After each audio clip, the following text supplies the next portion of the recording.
Hello dear students, मैं हूं राकेश कुमार। आज हम लोग बात करने वाले हैं पीएच स्केल के बारे में। आइए आज हम लोग जानते हैं कि पीएच स्केल होता क्या है। पीएच स्केल 0 से लेकर 14 के बीच के अंकों को दर्शाया जाता है और इसका जो मिडिल वैल्यू होता है वो 7 होता है। और 7 से जितने भी अंक कम है, जैसे 6, 5, 4, 3, 2, 1, 0, ये सभी अम्लीय प्रवृत्ति को दर्शाएगा। और 7 से अधिक अंक यानी कि 8, 9, 10, 11, 12, 13, 14 ये सभी क्षारीय प्रवृत्ति को दर्शाएगा। अम्ल होता क्या है? तो अम्ल वैसा पदार्थ होता है जो स्वाद में खट्टा होता है, वो अम्ल कहते हैं, उसे हम अम्ल कहते हैं। और क्षार किसे कहते हैं? तो वैसा पदार्थ जो स्वाद में कड़वा होता है, उसे हम लोग क्षार कहते हैं। ठीक, देखिए जैसे यहाँ 7 से जितने भी कम अंक है वो अम्ल होता है और स्वाद में क्या होता है? खट्टा होता है। जैसे नींबू क्या है?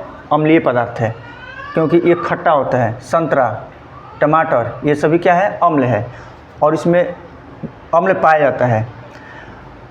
आगे देखिए यहाँ पे ये 7 से जितने भी ज़्यादा अंक है, 8, 9, 10, 11, 12, 13, 14, ये सभी क्षारीय प्रवृत्ति है, यानी कि इसको स्वाद में कड़वा कसाव लगेगा।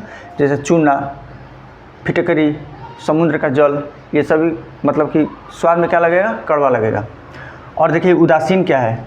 उदासीन के न स्वाद में कड़वा लगे न ही खट्टा लगे, न स्वाद में कड़वा लगेगा न ही स्वाद में खट्टा लगेगा, वो उदासीन हो जाएगा। जैसे H2O क्या है? जल है।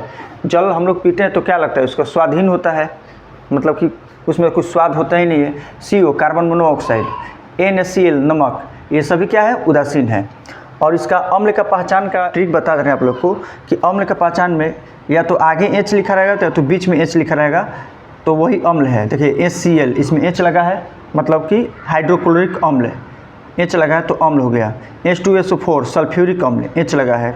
HNO3 नाइट्रिक अम्ल।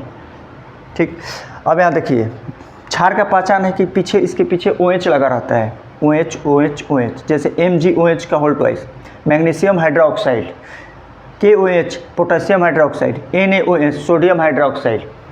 ठीक, और पीएच स्केल की खोज विलियम सोरेनसन ने 1909 ईस्वी में किया था। आइए अब हम लोग समझ लेते हैं किस पदार्थ में कितना पीएच मान होता है।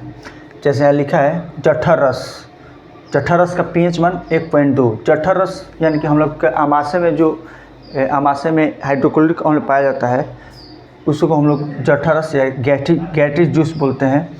जिससे इसका पीएच मान कितना होता है? 1.2। नींबू का पीएच मान 2.4। अम्लीय वर्षा का पीएच मान 5.6। दांतों का क्षय का पीएच मान 5.5। दूध का पीएच मान 6.4। अर्थात हम लोग यहाँ ये देख रहे हैं कि सभी यहाँ पीएच मान है तो 7 से कम है। 7 से क्या है? कम है, तो ये सभी अम्लीय हो गया। ठीक, ये सभी पदार्थ क्या हो गया? अम्लीय हो गया। जल का पीएच मान 7 यानी कि उदासीन हो गया। आइए अब आगे समझते हैं। रक्त का पीएच मान 7.4।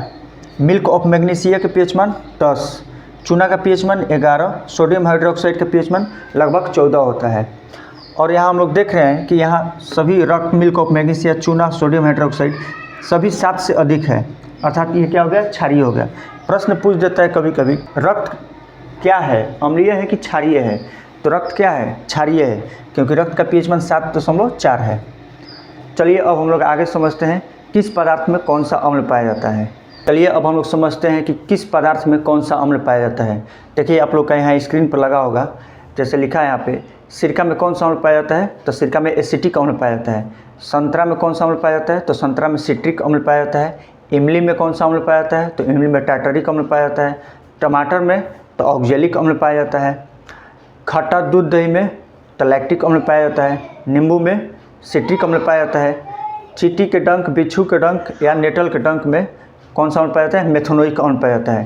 देखिए कभी कभी क्या होता है कि चींटी के डंक, बिच्छू के डंक और ये नेटल के डंक में मेथनोइक अम्ल ना देकर फॉर्मिक अम्ल दे देगा, तो उसे कोई घबराना नहीं है, क्योंकि फॉर्मिक एसिड का ही IUPAC नाम मेथनोइक अम्ल है। तो अर्थात हम कह सकते हैं कि चींटी के डंक, बिच्छू के डंक और नेटल के डंक में कौन सा अम्ल पाया जाता है? फॉर्मिक अम्ल पाया जाता है या मेथनोइक अम्ल पाया जाता है। मिलते हैं तब तक नेक्स्ट वीडियो में। Thank you.